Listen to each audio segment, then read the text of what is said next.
Hello, my name is Joseph Downey, and for Major Assignment 3, my project is Revising Multicultural Perspectives. This aligns with my essential question, which was how can multicultural literature in the upper elementary classroom raise awareness of current misrepresentations of non-dominant cultural views, practices, and lifestyles? For my text set, I selected 3 texts: Words in the Dust, published in 2011, which is historical fiction; Inside Out and Back Again, which was also published in 2011 and is historical fiction as well; and Seed Folks, which was published in 1997 and is an example of realistic fiction. Words in the Dust is a text about a girl that is in Afghanistan post-Taliban rule. She is teased in her community and she receives a lot of discrimination. In this story, Zulika, she befriends an American soldier and a friend of her mother who is a tutor to her who helps with her education. Some of the themes that are present are finding strength through family and those around you. Pride and respect for religion and culture are also important, and this also aligns with what we learned this semester with Middle Eastern literature. Inside Out and Back Again. Ha is a 10-year-old girl who flees Vietnam, and this is during the Vietnam War in 1975.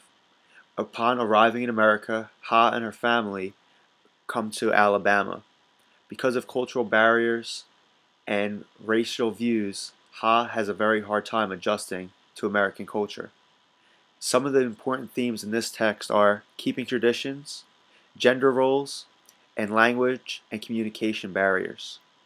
And in regards to Asian American literature, traditions are a big part of their literature. Seed Folks is a text I selected because it has many different perspectives. The story starts out with Kim, a young Vietnamese girl, who plants lima beans in a vacant lot in order to honor her father, who is also big with planting. Throughout the story, we see 13 different perspectives, each character from a different cultural background. Through the story, many of the characters often think of each other with stereotypical ideas, but as the community comes together, they begin to debunk their stereotypical views and learn how to live together as a community. Some of the major themes in this story are community, cultural understanding, and race. For these themed texts, I chose them because the protagonists in each of the texts are victims of some type of stereotypical views or situations. Their cultures are depicted in ways that students, as readers, could necessarily see them and believe these stereotypes. Readers will be able to identify how perspectives can change by developing an understanding of one another's culture. The goals of the instruction are, through the application of these 3 texts, I will provide students with an opportunity to learn about diverse cultures, customs, traditions, values, and beliefs. Through these 3 texts, I believe I'm presenting them with 3 authentic texts that portray different cultures in a positive way.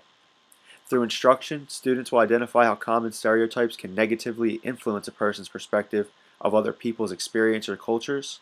Hopefully by the end of this experience through this text set, students will be able to revise their own thinking in regards to different cultures. And my third point for this goal, or my third goal, is by examining the text critically, the students will appreciate and respect diverse cultures and dispel any prejudices, biases, and stereotypes.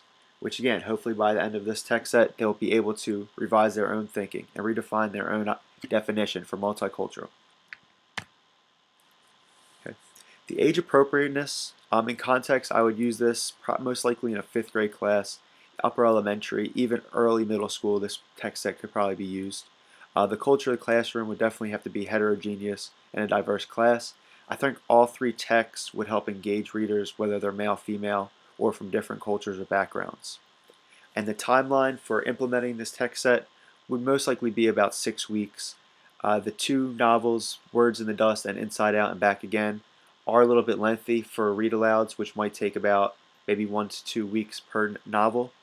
And Seed Folks would most likely be able to be read in a few days. But with the activities that I have planned, I would like to spend more time really focusing on the text. For Words in the Dust, I have some before, during, and after activities. To begin, I would use a KWL chart where students can, ask the question or answer the question, what do you know about people, history, cultures, and countries of the Middle East? I think this would help to probe their thinking of what they've seen, maybe in their own daily lives with the news and media, and then we could really compare with what's really going on in the Middle East in regards to culture and the history and people. Group discussions throughout the text. So how is the life of an American girl similar to Zulika's? How is it different? This would give people in our classroom a chance to really reflect on what they know and their own experiences, and then use textual evidence.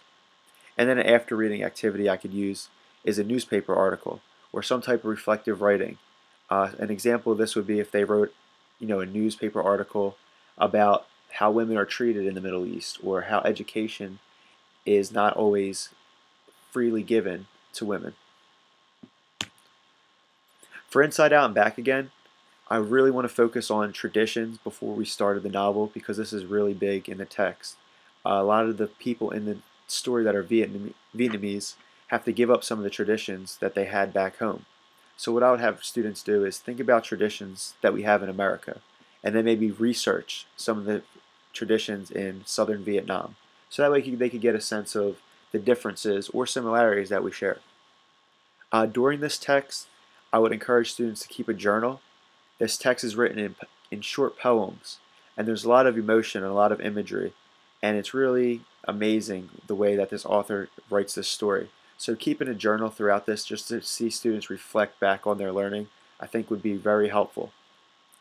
And afterwards, a cultural collage where students could collect and arrange photographs that they think illustrate a critical part of the story. I think this would help them maybe interpret the story a little bit better and more creatively than just writing an essay, because they could explain in their own way how the story made them feel. Okay, so 3 activities I would choose for seed folks. The first is for students to think about their own neighborhood diversity in a Think, Pair, Share, where they can think about the community that they live in. During the reading, I would have students keep a character chart. So each character that's introduced, they can discuss how this culture is described from the person's perspective, how their own culture is portrayed, and then how that character's thinking has been revised throughout the text.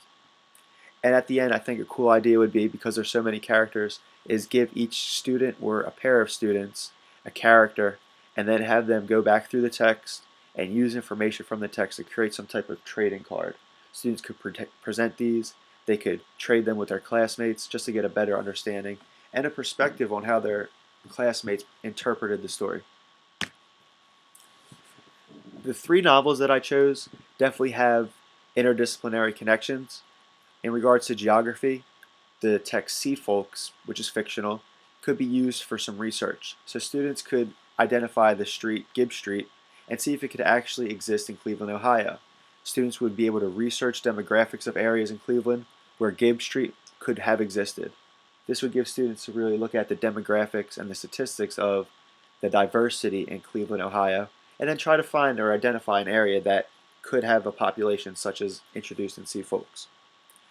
For math, students could research the number of Vietnamese families that migrated to the United States during the Vietnam War. Then create a chart with the highest populated areas of Vietnamese migrants to compare with Inside Out and Back Again. And again, I think this would give students a really good perspective of how many people did come from Vietnam at this time. Were more populated areas, were people from Vietnam more accepted, as opposed to the area in Alabama where Ha and her family went. In regards to science, again with Seed Folks, with the amount of vegetation and plants that are presented in the text from each culture, students could identify if what was grown is associated with each culture in real life, and if the plants could realistically survive in Ohio's climate. I think this would allow them to put some hypothesis behind the reading. For social studies, students can research the events in Afghanistan leading up to the setting of Words in the Dust. This is post-Taliban rule, so students could create some type of timeline and see what events in the story coincide with their timeline. As a result of creating this text set, I developed lessons that I'll promote positive learning experiences of different cultures. Students in my classes will be able to revise their own thinking and redefine their original views of people and cultures different from their own. This text set really gave me a chance to reflect on what I have in my annotated bibliography and what texts I could pair together to make an effective text set. What I liked most about creating this text set was developing the activities to use for instruction. I believe I incorporated a multitude of activities that incorporate different learning styles as well as allow students the chance to view these texts critically.